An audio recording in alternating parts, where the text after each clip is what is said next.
नमस्कार प्यारे साथियों, स्वागत है आप सभी मित्रों का स्टडी वेव्स के ऑफिशियल प्लेटफॉर्म पर। कैसे हैं आप सभी लोग?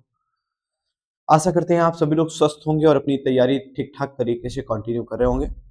और अगर हम आपसे बातचीत करें तो आज के सेशन में एक ज्योग्राफी का कॉन्सेप्चुअल टॉपिक है, उसको लेकर हम आपके सामने उपस्थित हुए हैं। और टॉपिक जैसा कि आप सब लोग बोर्ड पर आपकी दिख रहा होगा, स्क्रीन पर दिख रहा होगा, अक्षांश और देशांतर के बारे में। ठीक है, सभी लोग कक्षा 6 की अगर आप एनसीईआरटी पढ़ना चाहें तो कक्षा 6 की एनसीईआरटी में आपको पर्याप्त इंफॉर्मेशन मिल जाएगी। लेकिन फिर भी चूंकि हमने कहा है कि हम आपको लगभग जीके जीएस में जितने भी आपके टॉपिक्स हैं हम उसको कवर कराएंगे, तो उसी क्रम में हम ज्योग्राफी का अपना अगला टॉपिक कवर करें जिसका नाम है अक्षांश और देशांतर। सेशन को शुरू करेंगे उससे पहले हम आपको एक सूचना दे रहे हैं, आप सभी लोग टेलीग्राम चैनल से जुड़ते रहिए भाई। टेलीग्राम चैनल का नाम आपको पता है, GK GS by Sudhanshu sir है। तो अब जब आप इतना डालोगे वहां पर स्टडी वेव्स लिख कर आएगा और फिर आप वहां पर क्या करेंगे, स्टडी वेव्स पर जाके आप उसको ज्वाइन कर लेंगे। इतना काम आप कर सकते हैं, ये हमारे लिए बड़ा हेल्पफुल रहेगा जब आप लोगों अपना उसी में फिर बाद में भविष्य में हम लोग क्विज वगैरह भी स्टार्ट करेंगे, अच्छे अच्छे क्वेश्चंस की, 50 क्वेश्चन, 70 क्वेश्चन, 100 क्वेश्चन की। तो अगर आप लोग चाहते हैं कि बेहतर तरीके से काम हो तो ये चैनल आप शेयर भी कर सकते हैं, स्टडी वेव्स का जो भी आप टेलीग्राम चैनल है, और सभी दोस्तों तक इसको पहुंचाइए। इसको लाइक शेयर और कमेंट जरूर करें। ये एक्स्ट्रा इंफॉर्मेशन थी, कोई बात नहीं। लेकिन हम शुरू करते हैं अक्षांश और देशांतर के बारे में पढ़ना। देखिए, जब हम अक्षांश और देशांतर के बारे में पढ़ाई करना शुरू करते हैं तो सबसे पहले आप ये जानिए, हमारी पृथ्वी, हम जहां रहते हैं, उसके शेप के बारे में, उसके आकार के बारे में जब हम आपसे डिस्कस करते हैं, आकार कैसा हमारी पृथ्वी का, तो हमारी पृथ्वी का अगर आप आकार देखो तो कुछ इस तरीके से दिखेगा। ये दिख रहा है? नहीं दिख रहा है? चलो इसको मैं डार्क कर लेता हूं और इसको मैं कर देता हूं, ये रुकिए, इसको मैं हटा देता हूं, पहले इसको हटा दूं और अब मैं इसको डार्क कर ले रहा हूं और थोड़ा सा मोटा करके हुए इसको मैं ब्लू से कर दे रहा हूं। ये देखिएगा, अभी दिखेगा आपको डिटेल में। ये हमारी है पृथ्वी का आकार। दिखा आपको पृथ्वी का आकार? पृथ्वी का अगर आप आकार देख रहे होगे तो इस आकार में आप देखोगे तो पृथ्वी के बारे में जब हम आपसे बातचीत करेंगे, देखोगे जो बीच वाला हिस्सा है वो देखो थोड़ा सा चौड़ा है। बीच वाला हिस्सा चौड़ा है ना, दिख रहा है चौड़ा। लेकिन जब ऊपर की तरफ देखो, इस वाले हिस्से को मैं थोड़ा कलर चेंज कर देता हूं और इसको समझाने का प्रयास करता हूं, ठीक है।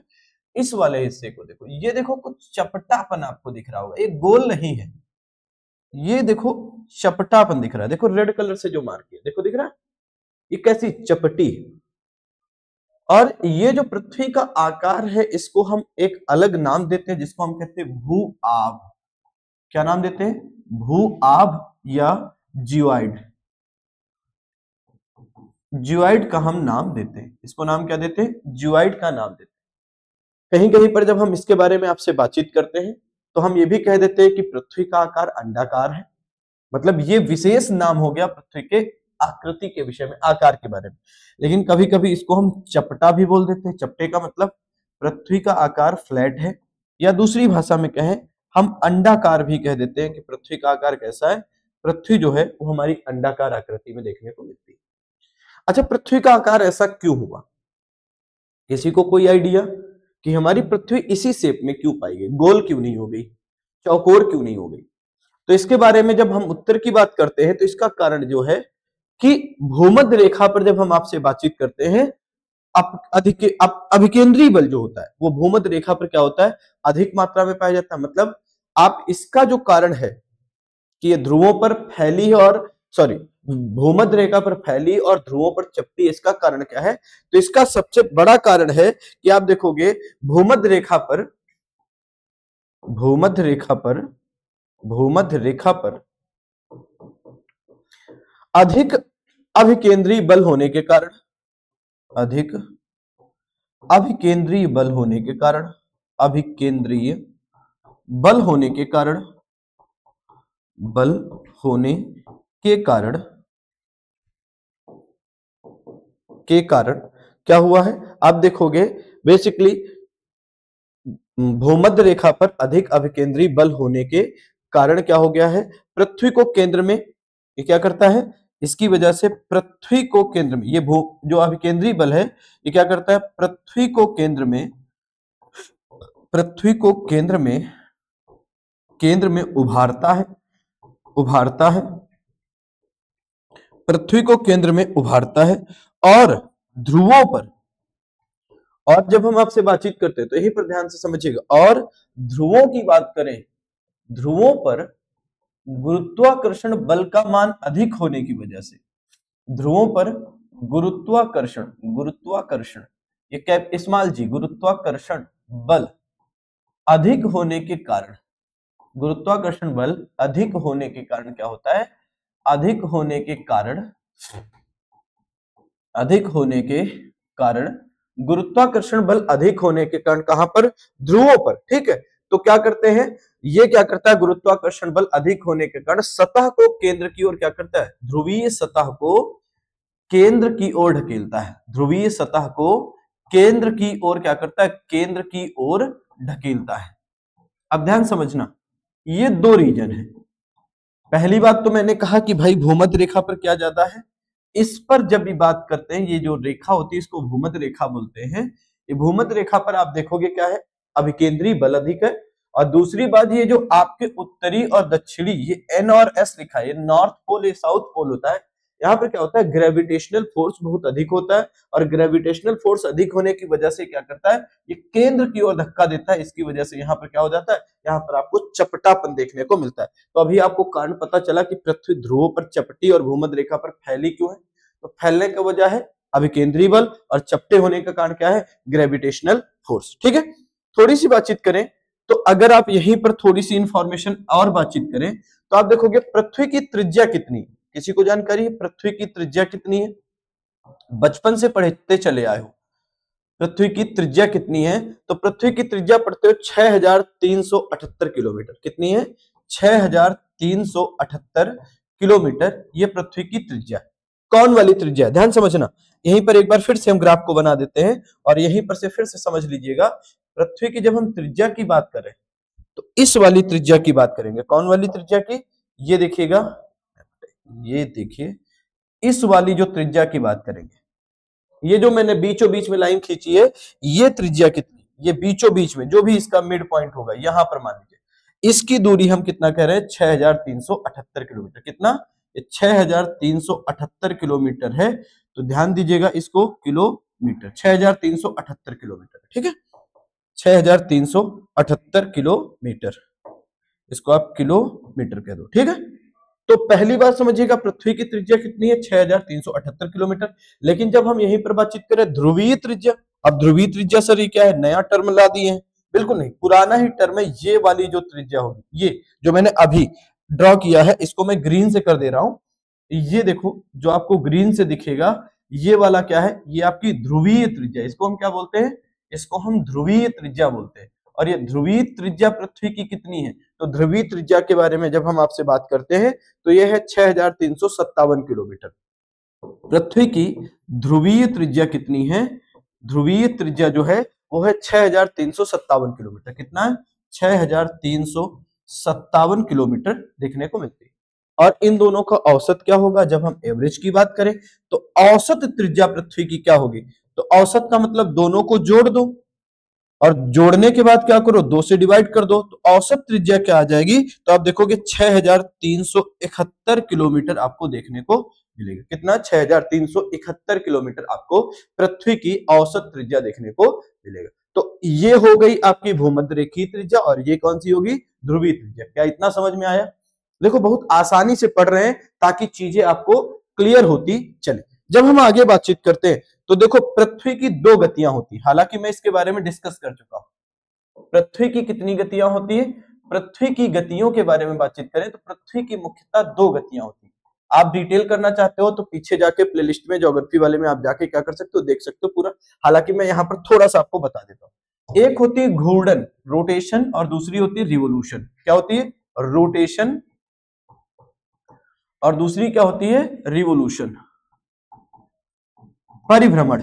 रोटेशन और रिवोल्यूशन, जब हम रोटेशन की बात करते हैं तो रोटेशन का क्या मतलब होता है, रोटेशन का मतलब होता है पृथ्वी का अपने अक्ष पर घूमना, पृथ्वी का अपने अक्ष पर घूमना, अपने अक्ष पर घूमना क्या कहलाता है, अक्ष पर घूमना, अपने अक्ष पर पश्चिम से पूर्व की ओर घूमना। अभी मैं बता रहा हूं, पश्चिम से पूर्व की ओर घूमना जो होता है, पूर्व की ओर घूमना जो होता है उसको क्या कहते हैं? उसको बोलते हैं रोटेशन। की ओर घूमना जो होता है उसको क्या बोलते हैं? उसको बोलते हैं रोटेशन बोलते हैं। रोटेशन के नाम से आप ट्रीट करते हो। इसको क्या कहते हैं? इसको घूर्णन कहते हैं। घूर्णन कहते हैं, ठीक है। यही बातचीत करें तो एक पूरा का पूरा चक्कर पृथ्वी कितने समय में लगा लेती? जब हम एक चक्कर की बातचीत करते हैं तो 23 घंटा, मतलब एक घूर्णन करने में पृथ्वी को कितना समय लगता है? 23 घंटा 56 मिनट, 56 मिनट और 6 सेकंड का समय लगता है। इतना समय लगता है एक चक्कर मारने में, एक घूर्णन करने में। और वही रिवोल्यूशन की बात करें, परिभ्रमण की बात करें, तो परिभ्रमण क्या होता है? पृथ्वी का सूर्य के चारों ओर, ध्यान समझिएगा, पृथ्वी का सूर्य के चारों ओर, पृथ्वी का सूर्य के चारों ओर, सूर्य के चारों ओर क्या करना? सूर्य के चारों ओर आप देखोगे चक्कर लगाना। दीर्घ वृत्ताकार मार्ग में चक्कर लगाना क्या कहलाता है? चक्कर लगाना रिवोल्यूशन कहलाता है। क्या कहलाता है? रिवोल्यूशन कहलाता है। और एक रिवोल्यूशन करने में, मतलब सूर्य का एक चक्कर लगाने में पृथ्वी को कितना समय लगता है? तो पृथ्वी को समय लगता है 365 दिन 6 घंटे, 6 घंटे 9 मिनट और 9 सेकंड का समय लगता है। 9 सेकंड का समय लगता है। इतना समय लगता है सूर्य के चारों ओर चक्कर काटने में। थोड़ी सी बातचीत हम यहीं पर और अगर आपसे करना चाहें तो आप यहीं पर जब देखोगे तो जब हम कहते हैं जो घूर्णन की गति होती है, पृथ्वी का अपने अक्ष पर घूमना, अभी मैं फिगर से बनाता हूं, घूर्णन जो गति होती है, घूर्णन गति के बारे में जब मैं आपसे बात करता हूं तो देखोगे भूमध्य रेखा पर घूर्णन गति अधिक होगी। भूमध्य रेखा पर, भूमध्य रेखा पर घूर्णन गति अधिक होगी। घूर्णन जो गति होगी वो क्या होगी? अधिक होगी। और ध्रुवों पर क्या होगी? ध्रुवों पर आप देखोगे, ध्रुवों पर घूर्णन गति क्या देखने को मिलेगी? ध्रुवों पर घूर्णन गति कम देखने को मिलेगी, कम होगी। ये चीज आपको ध्यान रखना है। यहीं पर थोड़ी सी और अगर हम एडिशनल इंफॉर्मेशन की बातचीत करें तो एडिशनल इंफॉर्मेशन ये है कि पृथ्वी अपने अक्ष पर 23.5 डिग्री झुकी है। मतलब पृथ्वी अपने अक्ष पर, अपने अक्ष पर कितना झुकाव है? अक्ष पर 23.5 डिग्री, 23 सही 1/2 डिग्री झुकी हुई है, झुकी हुई है, झुकी हुई है ना। और इसी झुकाव की वजह से ही दिन और रात की अवधि में डिफरेंस होता है, इसी झुकाव की वजह से। और पृथ्वी पर जो दिन और रात होते हैं, दिन और रात का कारण क्या है? तो दिन और रात का कारण भी आप देखोगे घूर्णन गति देखने को मिलेगी। दिन और रात क्यों होते हैं? तो घूर्णन गति की वजह से आपके दिन और रात भी देखने को मिलेंगे, ठीक है। और यहीं पर जब हम कक्षीय झुकाव की बातचीत करें, पृथ्वी अपने कक्ष पर कितना झुकी हुई? तो पृथ्वी अपने कक्ष पर, पृथ्वी अपने कक्ष पर 66 राइट 1/2 डिग्री झुकी हुई है। ये पृथ्वी का अक्षीय झुकाव 23.5 डिग्री और पृथ्वी का कक्षीय झुकाव कितना? तो 66.5 डिग्री देखने को मिलता है। थोड़ी सी बातचीत और आगे अगर हम करें तो अब देखो, जब मैंने आपसे बात करी तो यहां पर एक हम ग्राफ बना लेते हैं। ये घूर्णन और परिभ्रमण को समझाने का मैं प्रयास कर रहा हूं, ठीक है। ये हो गई आपकी पृथ्वी, ठीक है, ये पृथ्वी हो गई। और ये पृथ्वी के साथ साथ आप देखोगे ये आपका बीच में 0 डिग्री लाइन बांट देते हैं जो पृथ्वी को 2 बराबर गोलार्धों में बांटती है, जिसको आप कहते हो भूमध्य रेखा, ठीक है, जिसको क्या कहते हो? भूमध्य रेखा के रूप में ट्रीट करते हो, ठीक है।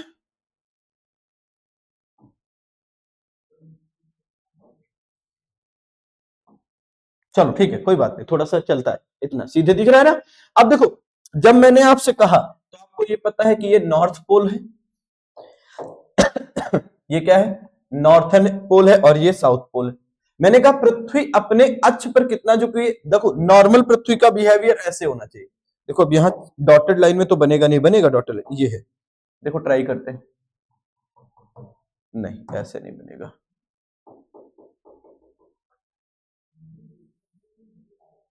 ऐसे बनेगा, ये देखो ऐसे होना चाहिए। लेकिन पृथ्वी जब आपसे बात करते हैं तो आप ये देखोगे पृथ्वी स्ट्रेट, मतलब कि पृथ्वी का जो झुकाव होता है वो कुछ इस तरीके से पाओगे। कैसे पाओगे? पृथ्वी का जो झुकाव है वो इस तरीके से देखने को आपको मिलेगा। ये देखो पृथ्वी का अक्षीय झुकाव, ये है। पृथ्वी का अच्छी झुकाव। तो ये वाला एंगल जब आप देखते हो ये कितना एंगल बनेगा, ये कहोगे यही आपका अच्छी झुकाव है, जो कितना है 23.5 डिग्री देखने को मिलेगा। और कच्छ पर कितना झुकी है, तो ये देखोगे 66.5 डिग्री, क्योंकि ये डिग्री कितना होता है 90 में से 23.5 निकालोगे कितना आ जाएगा, 90 में से 23.5 निकालोगे 66.5 डिग्री आ जाएगी। और जब मैं आपसे कह रहा हूं कि पृथ्वी क्या करती है, पृथ्वी पश्चिम से पूर्व की ओर, पश्चिम से पूर्व का क्या मतलब है, तो अगर हम आपसे बातचीत करें तो पृथ्वी ऐसे घूमती इस दिशा में काउंटर क्लॉकवाइज। घड़ी कैसे चलती, घड़ी की दिशा आप लोग रीजनिंग में पढ़ते हो ना, घड़ी कैसे चलती, ये देखो घड़ी हमेशा ऐसे चलती, ऐसे इस डायरेक्शन में चलती है, इस डायरेक्शन में, लेकिन मैं कह रहा काउंटर क्लॉकवाइज। अब काउंटर क्लॉकवाइज का क्या मतलब, उल्टा, घड़ी की दिशा के विपरीत में। तो पश्चिम से पूर्व का मतलब क्या है, ये हिस्सा होता है पश्चिम से पूर्व का। पश्चिम से पूर्व का मतलब ये जो मैंने आपको दिखाया है। अब यहीं पर थोड़ी सी बातचीत और आगे अगर हम करें, जब हम परिभ्रमण की बातचीत करते हैं तो पृथ्वी की जो कक्षीय चाल होती है, परिक्रमण की बात करते हैं, जो सूर्य के चारों ओर चक्कर लगाने को हम कहते हैं, जिसको हम परिक्रमण करते हैं 365 दिन और 6 घंटा 9 मिनट और 9 सेकंड समय लगता है, उसमें पृथ्वी की कक्षीय चाल कितनी है, तो पृथ्वी की जो कक्षीय चाल होती है वो 29.8 किलोमीटर पर सेकंड होती है। 29.8 किलोमीटर पर सेकंड आप देखते हो पृथ्वी की कक्षीय चाल देखने को मिलेगी। थोड़ी सी जानकारी के बारे में अगर हम और आपसे बातचीत करें तो आप देखोगे सूर्य और पृथ्वी के बीच में, अब देखो एक ग्राफ बनाना फिर भूल गए, यहीं पर देखो ध्यान से देखना। जैसे मैं आपसे कहता हूं कि ये हमारी हो गई पृथ्वी, एक पृथ्वी का ये फिगर बना दिया, ठीक, एक पृथ्वी का आपका ये फिगर बना दिया, ठीक, पृथ्वी का ही फिगर है, ठीक है। एक फिगर मैं यहां पर बना दे रहा हूं, ज्यादा बड़ा हो जा रहा है, छोटा छोटा कर दो, इसको छोटा कर दो, हाँ, और इसके साथ साथ क्या करो, इसको गायब कर दो, ठीक, इसको भी गायब कर दो, इसको भी छोटा करो, इसको भी छोटा ही करना। ये आपकी एक और पृथ्वी हो गई, ठीक। एक और पृथ्वी आप यहां पर बना लो, ये देखो एक पृथ्वी आपकी ये, और एक पृथ्वी इसके ऊपर बना लो, ये पृथ्वी एक ही है, लेकिन बस समझाना। अब देखो जब हम बातचीत करते हैं परिभ्रमण की, तो बीचों बीच में बना दो सूर्य, ये हो गया आपका सूर्य देवता, सूर्य भगवान हो गए। अब ये सूर्य के चारों ओर जो चक्कर लगाना होता है, ये देखो ये आपकी अर्थ है, ये जो अर्थ है, यही अर्थ के बारे में हम आपसे बातचीत कर रहे हैं, इसी अर्थ के बारे में मैं आपसे बातचीत कर रहा हूं, ध्यान से समझिएगा, इसी अर्थ के बारे में बातचीत करते हैं। तो आपको पता है मैंने कहा पश्चिम से पूर्व की ओर, तो पश्चिम से पूर्व का मतलब आप समझो, ये देखो इस डायरेक्शन में, तो देखो यहां पर इस तरफ से रोटेशन शुरू होगा, ऐसे ऐसे चलेगी, ऐसे ऐसे दीर्घ वृत्ताकार मार्ग में सूर्य के चारों ओर जो चक्कर लगाना होता है, सूर्य के चारों ओर जो चक्कर लगाना होता है उसको क्या बोलते हैं, उसी को हम बोलते हैं ये आपका परिक्रमण होता है। और परिक्रमण की वजह से क्या आता है, तो ऋतु परिवर्तन होता है। क्या होता है, मेन कारण जो परिक्रमण होता है, परिभ्रमण होता है, जिसको आप क्या कहते हो, रिवोल्यूशन कहते हो, उसकी वजह से क्या होता है, तो आप कहते हो सर ऋतु परिवर्तन आता है, ऋतु परिवर्तन आता है। अब यहीं पर थोड़ी सी बातचीत अगर आप और समझ पाओ, पृथ्वी सूर्य मतलब सूर्य के सामने पृथ्वी का जो हिस्सा होगा, उस हिस्से पर, या हम बातचीत करें जिस हिस्से पर सूर्य की किरणें पृथ्वी पर लंबवत पड़ेंगी, वहां पर आप देखोगे गर्मी देखने को मिलेगी। जस्ट अपोजिट वाले हिस्से में क्या देखने को मिलेगी, आपको ठंडी, या बातचीत करें टेम्परेचर कम देखने को मिलेगा।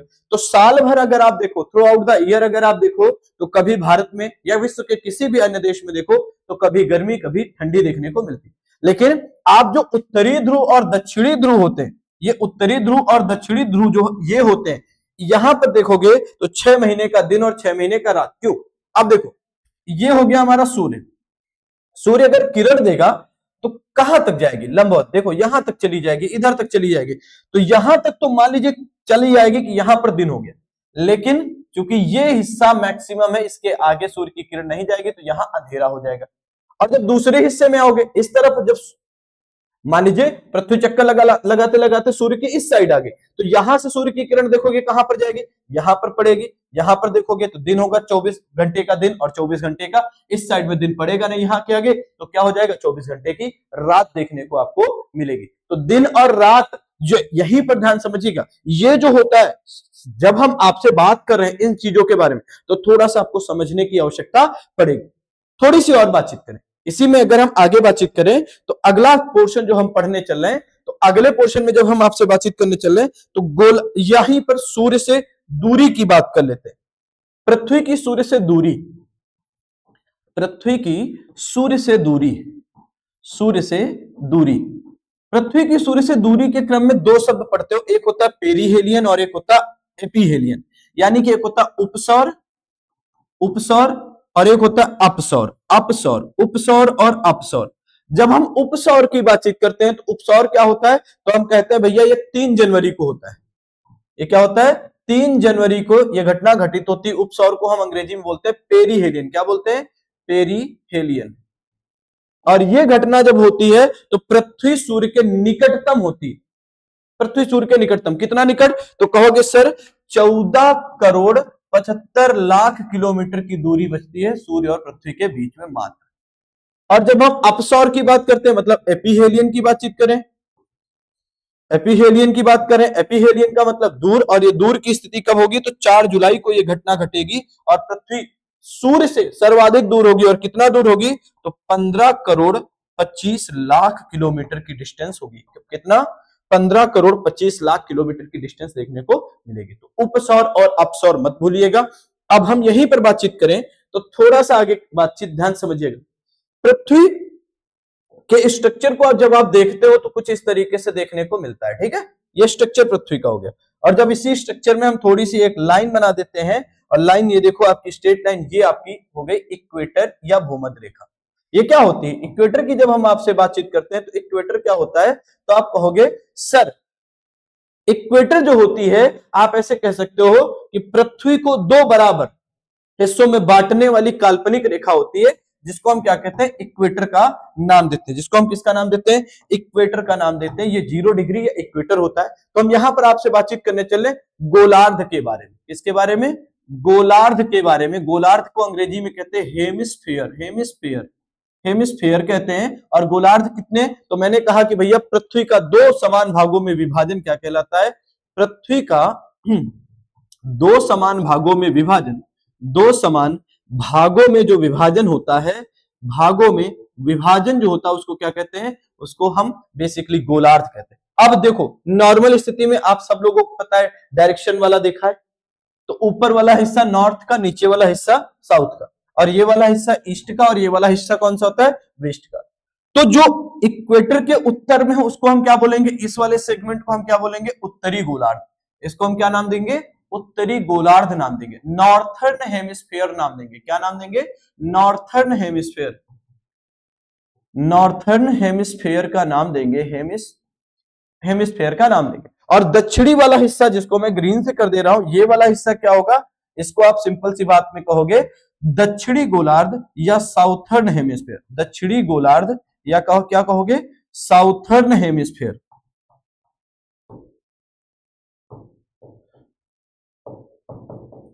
साउथर्न हेमिस्फीयर का आप इसको नाम दोगे। जब हम इसी में आगे बातचीत करते हैं, आप ध्यान से समझिएगा, जो भूमध्य रेखा होती है वो ग्लोब को क्या करती है, ये जो भूमध्य रेखा, ये 0 डिग्री लाइन मैंने बनाई, ये भूमध्य रेखा, इसी को इक्वेटर कहते हैं। इसी को क्या बोलते हैं, इक्वेटर के नाम से जानते हैं। और इक्वेटर क्या करती है, इक्वेटर पृथ्वी को 2 बराबर गोलार्धों में बांटती है, उत्तरी गोलार्ध और दक्षिणी गोलार्ध, इसको मत भूलिएगा। जब हम आगे थोड़ी सी और बातचीत करते हैं तो आप देखोगे बेसिकली यहीं पर देखते हो, जब हम अगली बात करते हैं तो प्रधान याम्योत्तर या प्रधान मध्याह्न, प्रधान मध्याह्न और अंतरराष्ट्रीय तिथि रेखा ग्लोब को, और अंतरराष्ट्रीय तिथि रेखा, और अंतरराष्ट्रीय तिथि रेखा, अंतरराष्ट्रीय तिथि रेखा, तिथि रेखा, international date line, international date line globe को 2 हिस्सों में लंबवत बांटती है। डेट लाइन ग्लोब को क्या करती है, ग्लोब को 2 हिस्सों में, 2 हिस्सों में लंबवत बांटती, हिस्सों में क्या करती है, 2 हिस्सों में लंबवत बांटती है, लंबवत बांटती है, ये ध्यान रखना। तो कौन बांटता है, लंबवत। एक होता है क्षैतिज रूप से बांटना, क्षैतिज रूप से उत्तरी और दक्षिणी गोलार्ध हो जाएगा, ये देखो नॉर्थर्न हेमिस्फीयर, और क्या हो जाएगा, दक्षिणी गोलार्ध। और जब लंबवत जो बांटेगा उसको हम क्या कहेंगे, लंबवत बांटने वाले का एक ग्राफ बना लेते हैं। यहीं पर लंबवत बांटने वाले का एक ग्राफ बना के देख लेते हैं, छोटा सा हल्का सा। ये देखो पृथ्वी हो गई, लंबवत बंटवाना है तो यहीं पर हम क्या कर देंगे, आप देखोगे ग्रीनविच या प्रधान मध्याह्न के रूप में हम यहाँ पर ट्रीट करने चल रहे हैं। एक लाइन बना देते हैं, ये प्रधान मध्याह्न टाइप का हो गया, सॉरी इसको थोड़ा सा और इधर कर दे, प्रधान मध्याह्न हो गया। अभी प्रधान मध्याह्न की बातचीत करें तो अभी मैं आपको बताऊंगा, तो प्रधान मध्याह्न क्या होता है, बेसिकली 8 देशों से प्रधान मध्याह्न होकर गुजरता है। जो ग्रीनविच, इंग्लैंड के ग्रीनविच के बारे में बातचीत करें, इंग्लैंड के ग्रीनविच से होकर ये लाइन गई है, तो ये क्या करते हैं, ये लंबवत, तो लंबवत के लेफ्ट साइड का हिस्सा, अब मेरे अकॉर्डिंग लेफ्ट साइड, मैं अगर उल्टा खड़ा हूं तो लेफ्ट साइड, अगर आपके सामने देख रहा हूं तो मेरा राइट साइड, मतलब मैं सामान्य भाषा में कहूं तो ये पश्चिमी हिस्सा होता है। ये कौन सा हिस्सा होता है, ये वाला पश्चिमी हिस्सा होता है, तो इसको हम कहते हैं पश्चिमी गोलार्ध, इसको क्या बोलते हैं, पश्चिमी गोलार्ध। और दूसरे वाले हिस्से को हम क्या बोलते हैं, दूसरे वाले हिस्से को हम पूर्वी गोलार्ध के रूप में ट्रीट करते हैं। किसके रूप में, पूर्वी गोलार्ध के रूप में ट्रीट करते हैं, ये वाला आपका पूर्वी गोलार्ध होता है। ठीक है, चलिए जब हम इतनी चीजें सीख गए तो आपने उत्तरी गोलार्ध, दक्षिणी गोलार्ध, पूर्वी गोलार्ध और पश्चिमी गोलार्ध के बारे में सीखा। अब हम आगे आपसे जो पढ़ने चल रहे हैं वो अक्षांश के बारे में डिस्कस करने चल रहे हैं, जो हमारा आज का टॉपिक है, लैटिट्यूड या अक्षांश, अक्षांश या लैटिट्यूड। लैटिट्यूड के बारे में हम आपसे बातचीत करने चले। देखिए लैटिट्यूड के बारे में जब हम आपसे बातचीत करें तो एक काल्पनिक रेखा होती है, पृथ्वी पर खींची गई काल्पनिक रेखा होती है, जो क्या काम करती है, जो पूर्व को पश्चिम से मिलाने का काम करती है।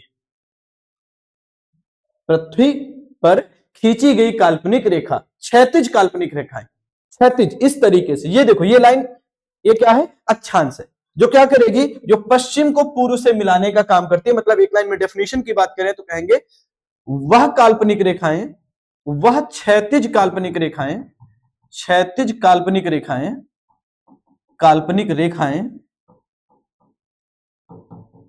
जो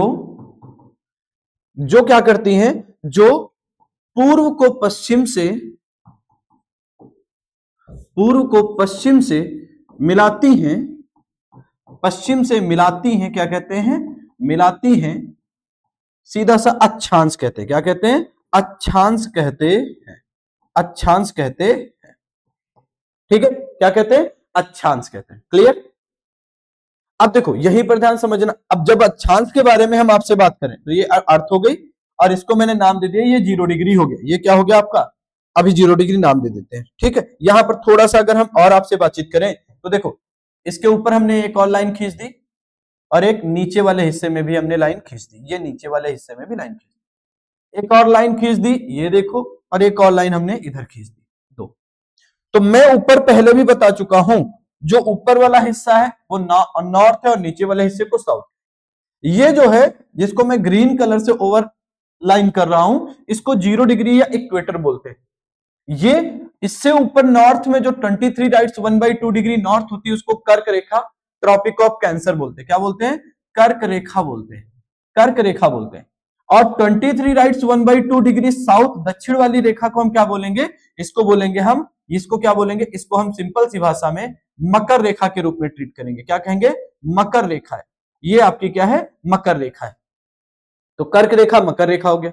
इसके ऊपर का जो हिस्सा होता है उसको शीतोष्ण क्षेत्र के रूप में, शीतोष्ण कटिबंध के रूप में देखते हैं। और सबसे ऊपर जो क्षेत्र होता है उसको शीत कटिबंध, ये वाला हिस्सा कौन सा होता है, इस वाले हिस्से को हम शीत कटिबंध के रूप में ट्रीट करते हैं।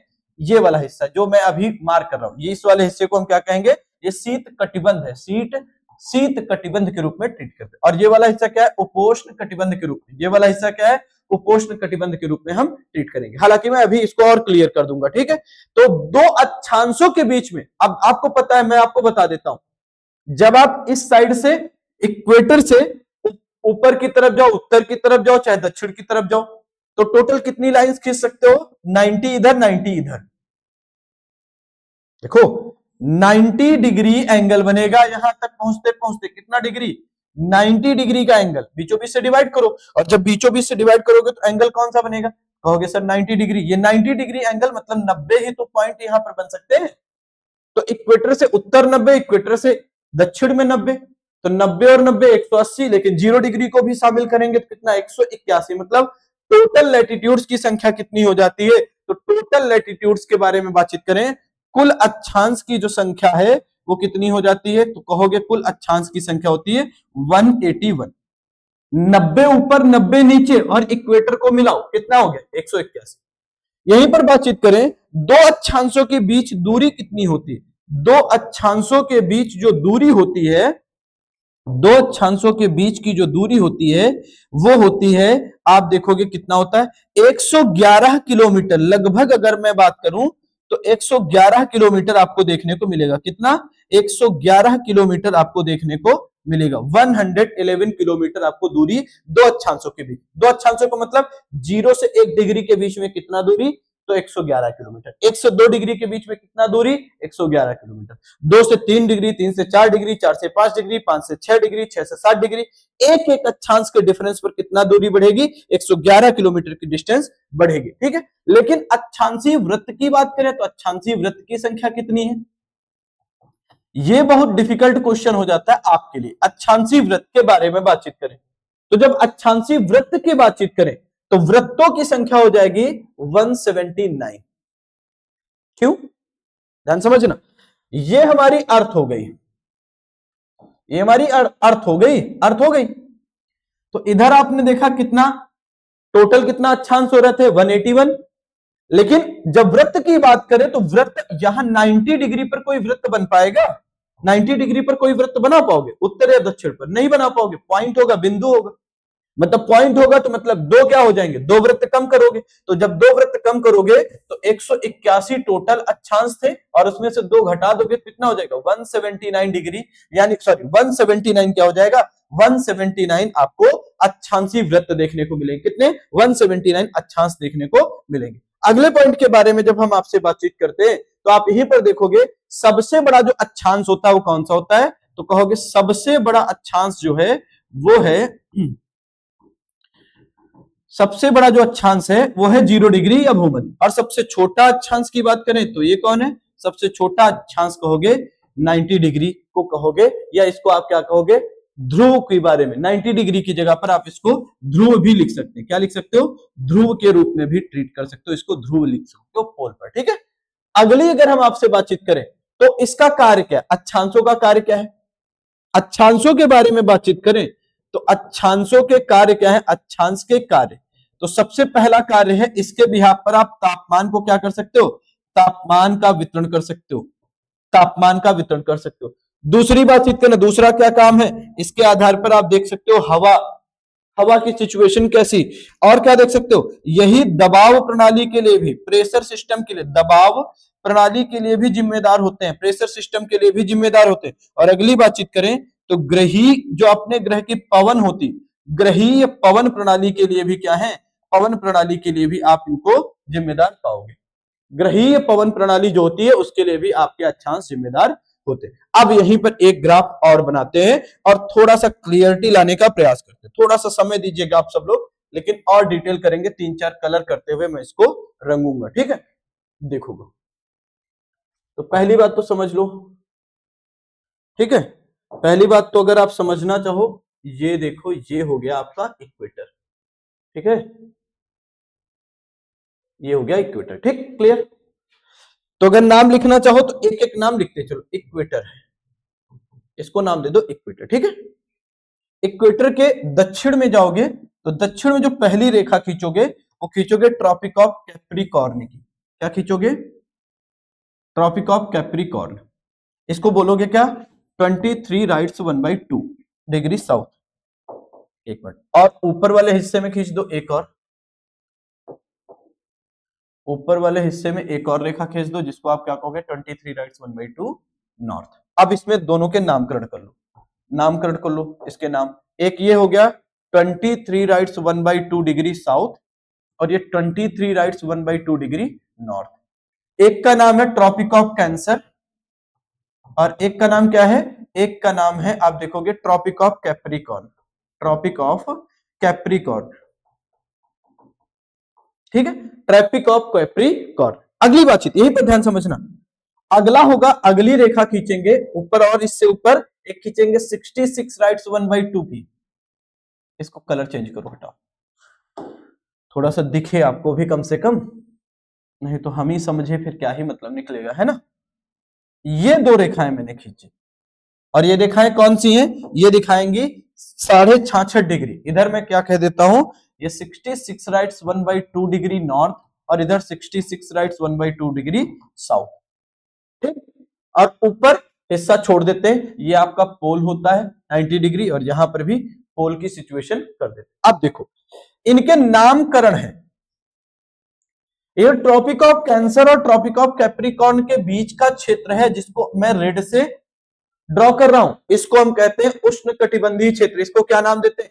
इस सेगमेंट को नाम देते हैं उष्ण कटिबंधीय क्षेत्र। क्या नाम देते हैं? ट्रॉपिकल जोन, उष्ण कटिबंधीय क्षेत्र या उष्ण कटिबंध, ट्रॉपिकल जोन कहते हैं। ठीक है, 23.5 से 66.5 डिग्री को मैं ब्लैक से कर दे रहा हूं, ये भी ब्लैक से कर दे रहा हूं और इधर भी नीचे वाले भी 23.5 से 66.5 डिग्री को मैं ब्लैक से कर दे रहा हूं। इसको नाम दिया जा रहा है शीतोष्ण कटिबंध। इसको क्या नाम दे रहे हैं? इधर देखो शीतोष्ण कटिबंध का नाम दे रहे हैं, शीतोष्ण कटिबंध। ऊपर भी शीतोष्ण कटिबंध और नीचे वाले हिस्से में भी क्या कहेंगे? शीतोष्ण कटिबंध का नाम देंगे, शीतोष्ण कटिबंध का नाम देंगे, यह ध्यान दीजिएगा। और सबसे ऊपर जो नॉर्थ वाला सेगमेंट है उसको हम यहां पर क्या कहेंगे? ये आपका शीत क्षेत्र है। ये क्या है? शीत क्षेत्र है। और ये वाला 66.5 से 90 डिग्री का जो एरिया उसको क्या कहेंगे? उसको भी शीत क्षेत्र के रूप में ट्रीट करेंगे। तो ध्यान रखिएगा, पृथ्वी पर सूर्य का प्रकाश सबसे ज्यादा कहां पर मिलता है? सबसे ज्यादा जब सूर्य के प्रकाश की बात करेंगे तो आप देखोगे सूर्य जो होगा ट्रॉपिक ऑफ कैंसर से लेकर ट्रॉपिक ऑफ कैप्रिकॉर्न के बीच ही में सबसे ज्यादा सूर्य मिलेगा, सबसे ज्यादा सूर्य की रोशनी। तो इन्हीं दोनों के बीच में सूर्य क्या रहता है? पृथ्वी चूंकि रिवोल्यूशन करती है तो सूर्य का मैक्सिमम जो प्रकाश होता है, मैक्सिमम सूर्य की किरणें होती हैं वो इस एरिया में क्या रहती है? इस एरिया में लंबवत रहती हैं, बाकी एरिया में लंबवत नहीं पड़ पाती। अब हम आगे बातचीत करते हैं, अगली बातचीत करें। ठीक है, अगला जो है वो है देशांतर। अगला क्या है? देशांतर है। देशांतर लॉन्गिट्यूड है, लॉन्गिट्यूड है। लॉन्गिट्यूड के बारे में बातचीत करें, ये क्या होता है?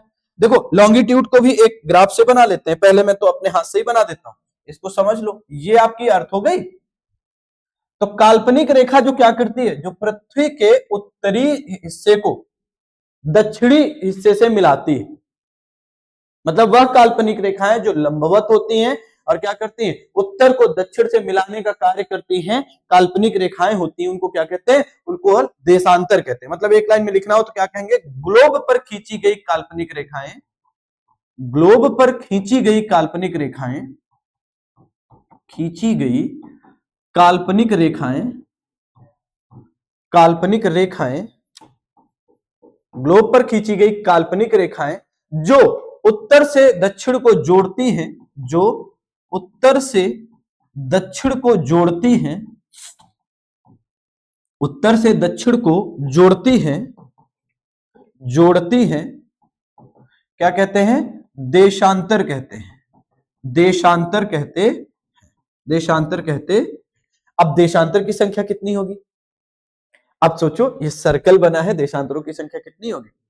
तो वृत्त अगर खींचोगे तो ऐसे जाएगा, ऐसे जाएगा, ऐसे जाएगा, ऐसे जाएगा, ऐसे जाएगा, ऐसे जाएगा, जाएगा ना?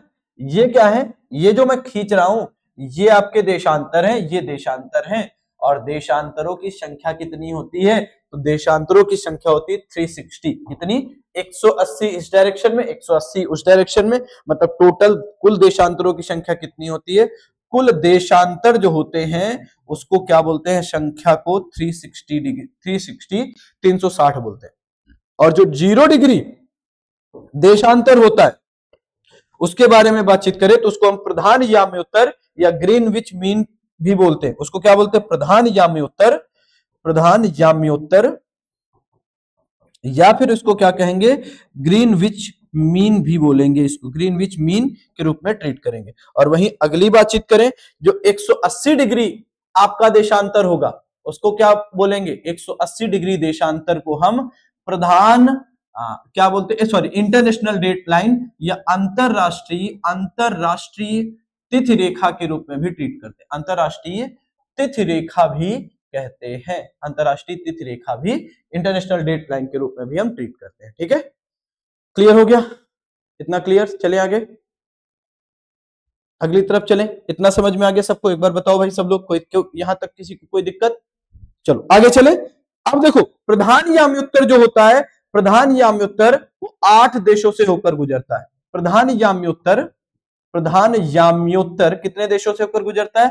8 देशों से होकर गुजरता है। 8 देशों से होकर गुजरता है, होकर गुजरता है। कौन 8 देश है? तो ऐसे कहेंगे, एक ट्रिक है, और ट्रिक क्या है? ट्रिक है भैया BSF game in Togo kingdom. क्या? BSF game in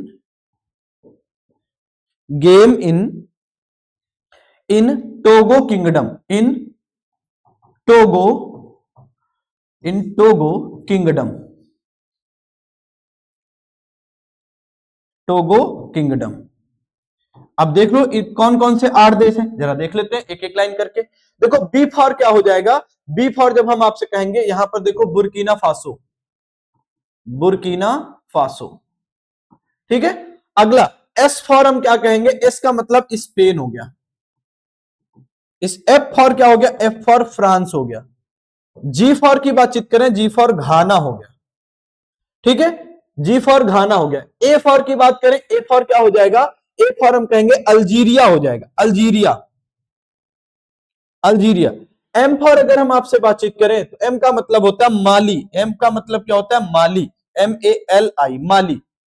Togo, Togo अलग कंट्री है, टोगो क्या है? अपनी अलग कंट्री है। और टोगो के बाद बातचीत करें तो टोगो एक देश हो गया, और किंगडम की बातचीत करें तो यूनाइटेड किंगडम। तो देखो 1 2 3 4 5 6 और ये 7वां देश हो गया, ये 8वां देश हो गया। तो आप देख लो टोगो किंगडम 8 देशों से होकर। BSF game in Togo kingdom अगर आप देखोगे तो आपको यह देखने को मिलेगा, जो प्रधान याम्योत्तर होता है वो 8 देशों से होकर गुजरता है, ठीक है। सभी देशांतर जो होते हैं उनको महान वृत्त कहते हैं। सभी देशांतरों को हम क्या कहते हैं? सभी देशांतरों को महान वृत्त कहा जाता है। सभी देशांतर जो होते हैं, सभी देशांतर महान वृत्त होते हैं, महान वृत्त, ग्रेट सर्कल, ग्रेट सर्कल होते हैं। सभी देशांतर क्या होते हैं? महान वृत्त होते हैं। सभी देशांतर महान वृत्त होते हैं, ठीक है। और जब हम आपसे बातचीत करें, लेकिन केवल एक ही अक्षांश होता है जिसको आप महान वृत्त कहते हो। केवल एक अक्षांश, केवल एक अक्षांश, एक अक्षांश। अक्षांश कौन सा? 0 डिग्री, जिसको आप इक्वेटर कहते हो, इक्वेटर कहते हो। इक्वेटर ही महान वृत्त होता है, बाकी सभी क्या होते हैं? स्मॉल सर्कल के रूप में ट्रीट करते हैं, ठीक है। देशांतरों का प्रयोग किस में करते हैं? तो देशांतरों का सर प्रयोग करते हैं समय में। देशांतर का प्रयोग किसमें करते हैं? देशांतरों का प्रयोग समय निर्धारण में किया जाता है। देशांतर का प्रयोग किसमें किया जाता है? देशांतर का प्रयोग समय निर्धारण में होता है। किसमें? समय निर्धारण में होता है, समय निर्धारण में होता है। कैसे? तो आपको पता है कि सर 24 घंटे में जो हमारी पृथ्वी है वो 360 डिग्री घूम जाती है। तो 1 घंटे में कितना घूमेगी? बोलो भाई, 1 घंटे में कितना घूमेगी? 15 डिग्री घूम जाएगी। और 1 मिनट में कितना घूमेगी? तो 1 मिनट में, सॉरी 4 मिनट में कितना घूम जाएगी? 4 मिनट में 1 डिग्री घूम जाएगी। 4 मिनट में कितना घूमेगी? 1 डिग्री। तो ध्यान समझिएगा, जब हम आपसे बात करते हैं तो ध्यान सुनिएगा, जब ब्रिटेन में क्या बज रहा होता है? दोपहर के 12, तब भारत में कितना बज रहा होता है? शाम के 5:30। मतलब जब आप पूर्व की तरफ चलते हो तो समय क्या होता है? समय बढ़ता है, समय जोड़ते हैं। और जब आप पश्चिम की तरफ जाते हो तो समय क्या करते हैं? समय को घटा देते हैं। इस बात को आप ध्यान रखिएगा, ठीक है। और जब हम इतनी बात कर रहे हैं तो इसी में एक और पॉइंट की बातचीत करेंगे। एक और पॉइंट क्या बात करेंगे? हम यहां पर सोलिस्टिक्स की बात करेंगे। किसके बारे में? सोलिस्टिक्स के बारे में, जिसको अयनांत बोलते हैं, अयनांत बोलते हैं। सोलिस्टिस के बारे में हम यहां पर आपसे बातचीत करने चले। किसके बारे में? सोलिस्टिस के बारे में। पहले तो 2 सोलिस्टिस आप याद रखिए। 2 सोलिस्टिस कौन सी है? ग्रीष्म अयनांत और विंटर अयनांत। मतलब ग्रीष्म, समर सोलिस्टिस, ग्रीष्म अयनांत, इसको बोलते हैं समर और दूसरे को क्या बोलते हैं? दूसरे को बोलते हैं शीत अयनांत। शीत अयनांत, इसको बोलते हैं विंटर सोलिस्टिस। ठीक। ग्रीष्म अयनांत का मतलब क्या होता है? जब सूर्य की किरणें कहां पर लंबवत हो? जब सूर्य की किरणें कर्क रेखा पर लंबवत होती। जब हमारे यहां पर कर्क रेखा पर लंबवत होती हैं, सूर्य की किरणें कहां पर लंबवत होती हैं? सूर्य की किरणें कर्क रेखा पर लंबवत होती। कर्क रेखा पर क्या होती हैं? लंबवत होती।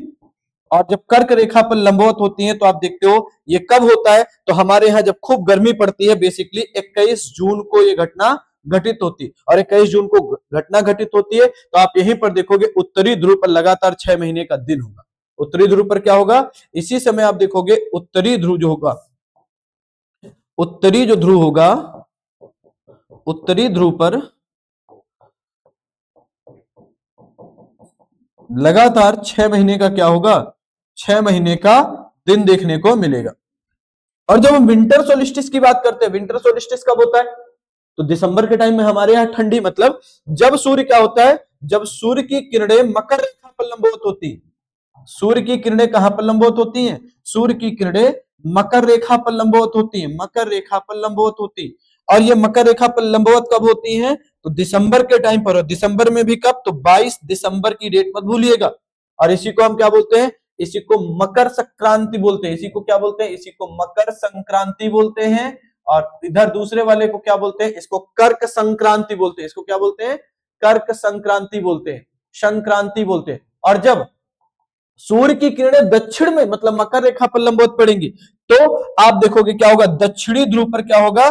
दक्षिणी ध्रुव पर लगातार क्या रहेगा? 6 महीने का दिन देखने को मिलेगा।